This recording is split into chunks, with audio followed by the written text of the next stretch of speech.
नमस्ते। मेरो नाम मनु कुमार चौधरी। म भिजुअल आर्टिस्ट, प्रिन्ट मेकर अनि म last year Kathmandu university school of आर्ट्सबाट ग्रेजुएट भएको। मेरो मेजर मिडियम प्रिन्ट मेकिङ हो।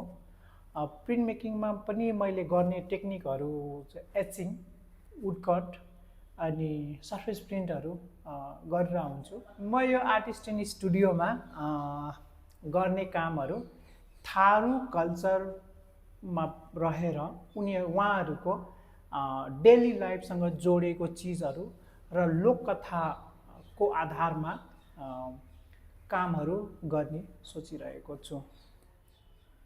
सो म यसपालि यो थारूमा रहेर एन्ड देन सिरिजमा काम गर्न मन छ। सो त्यो काम चाहिँ लोककथाको आधारमा गरिन्छ एन्ड गर्नेछु। अनि मेरो प्लान अनुसार एउटा ठुलो मुख्य काम राखेर अनि त्यसको साइड बाई साइड कम्प्लिमेन्ट गर्ने अनुसारले मैले लगभग सोचे अनुसार 8-10 पिस म काम गर्ने प्रयास गर्नेछु।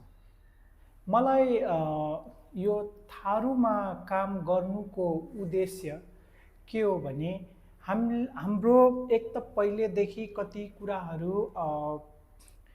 टेक्स्टमा मात्र सीमित मात्र छन्। सो त्यो टेक्स्टलाई मैले एज अ भिजुअल रिप्रेजेन्टेसनमा ल्याएर मैले यो काम निकालेर मैले अडियन्स सामु प्रस्तुत गर्दा आफूलाई हर्षित ठान्दछु।